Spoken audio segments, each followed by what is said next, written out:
here in the U.S. We know TikTok has really soared in popularity. There's been over 200 million downloads of the app. Pew Research, 67% of U.S. teens say that they have used TikTok in the past. We've heard about the growing popularity, what that means for other U.S. tech giants here. Laura Martin of Needham, she was on Yahoo Finance a few weeks ago, Rochelle, saying that Meta is losing a lot of user time to one of its rivals, and the big one being TikTok. We know it's owned by ByteDance, a Chinese company. So, of course, the larger concern here are the national security concerns. There clearly has been calls to ban TikTok, something that Congress has considered. CFIUS is working out potentially an agreement here with ByteDance about what that could look like in terms of TikTok's future here in the U.S. But a lot needs to be discussed in exactly what the risk is here and what that means for U.S. users. And TikTok, even drawing the scrutiny of a lot of regulators in Europe, a company official admitting, TikTok admitting that European data is being accessed by China's based employees. That's according to Politico. So a lot of questions about where the data is being stored, how the data is being used, and the sort of influences that are coming about as a result of this. So I don't think the scrutiny is going away anytime soon, for sure. Yeah, certainly is not. But we want to bring in someone who has been very critical of TikTok, actually calling for TikTok to be banned in the U.S. For that, we want to bring in FCC Commissioner Brendan Carr. Commissioner, it's great to have you. Thanks so much for joining us. So we know that the FCC doesn't have authority to regulate TikTok directly, but your opinion has clearly been very influential with Congress in the past. I'm curious, so I guess let's just start with why you don't think there's a path forward other than a ban of TikTok. Yeah, well, you're right. This isn't an issue like Huawei or China Mobile or ZTE, where there's a direct regulatory role for the FCC, but I do have some experience and working in those cases having to do with companies with deep ties back into communist China, as well as malign data flows. And so I'm happy to bring that to bear here. As you pointed out, in the main, I think this is Treasury to the CFIUS process. We're looking at this. There was a rumor a couple weeks ago in the New York Times that Treasury had a preliminary deal in place with TikTok already to allow some continued data flow. The reason why I just don't see a path forward to cutting any sort of deal at this point has to do with the trust in TikTok. The whole basis for the deal with CFIUS has to do with something called Project Texas, which has to do with locating more and more data on Oracle servers here in the U.S. But there's a report just about 10 or 14 days ago that had a TikTok official in L.A.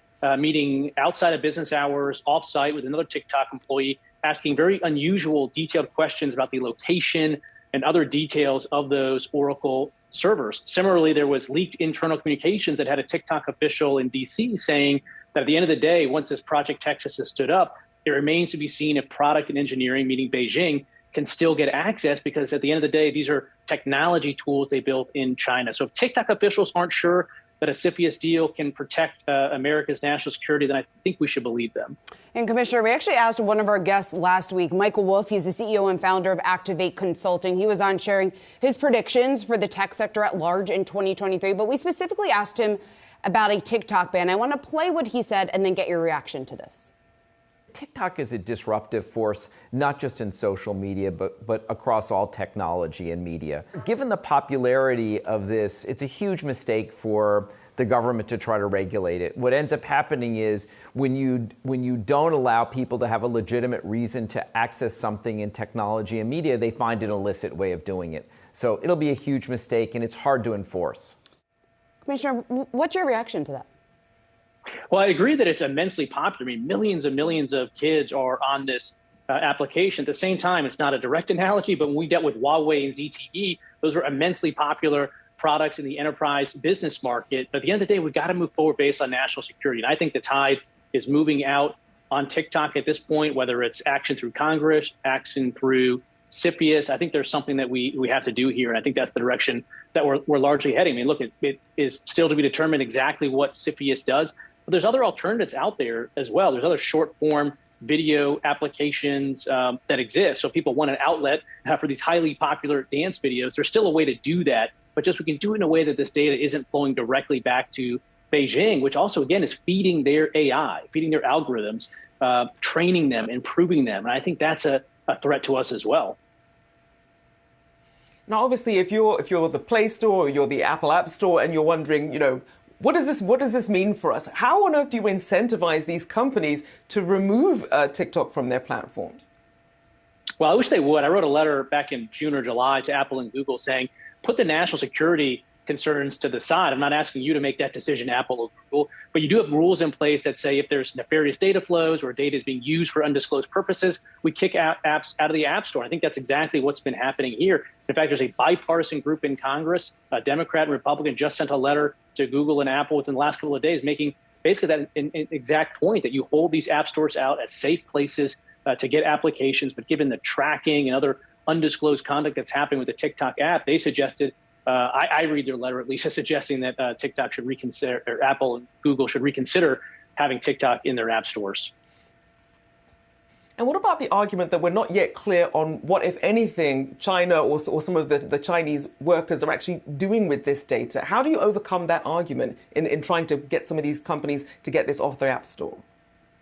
Well, we do know one thing that's going on. There was a report from Forbes about 2 weeks ago that had Beijing-based ByteDance TikTok officials using TikTok to surveil persons in the U.S. that were not TikTok officials. So that's very concerning. We also saw the report in the lead-in segment here from 60 Minutes that talked about, the version of the app that ByteDance makes available in China is educational. It shows museum videos, scientific experience.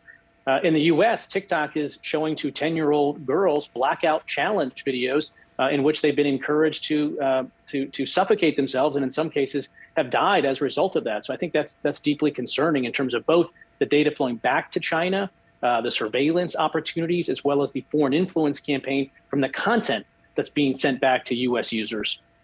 Commissioner, I want to turn from TikTok to your recent visit to Taiwan, and I bring this up because you're the first ever visit by an FCC official to Taiwan. We know this comes at a time when U.S. relations with Taiwan are really in focus as China-U.S. tensions really have escalated as of late. I guess, what can you tell us about your trip and what you learned from the conversations that you had there?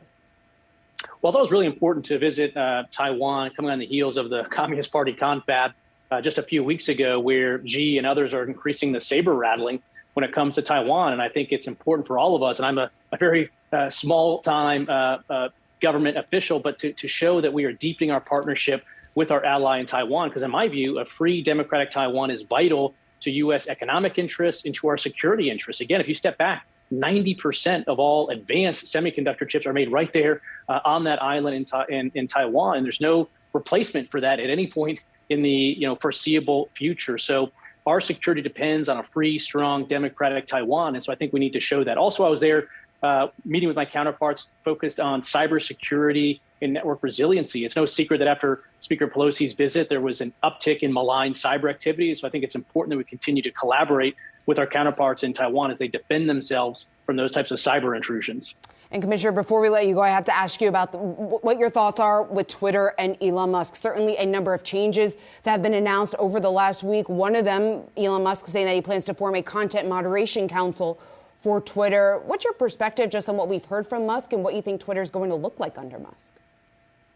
Yeah, I mean, in general, my view is I'm happy that Musk has the opportunity here to bend Twitter's content moderation more towards free speech, to protect the diversity of views on the public town square. But my view also is unchanged, which is I don't think we just have to hope that Musk or some other billionaire ends up being benevolent and engages in pro-speech reforms. I think at the federal level, we need to enact some guardrails to protect a diversity of viewpoints. And so I think maybe now more than ever, we can see some bipartisan support for stepping in with transparency, accountability, anti-discrimination. And I think that's something that we can do regardless of who owns a particular platform. Commissioner Brendan Carr, always great to have you. Thanks so much for joining us this afternoon. Thanks so much.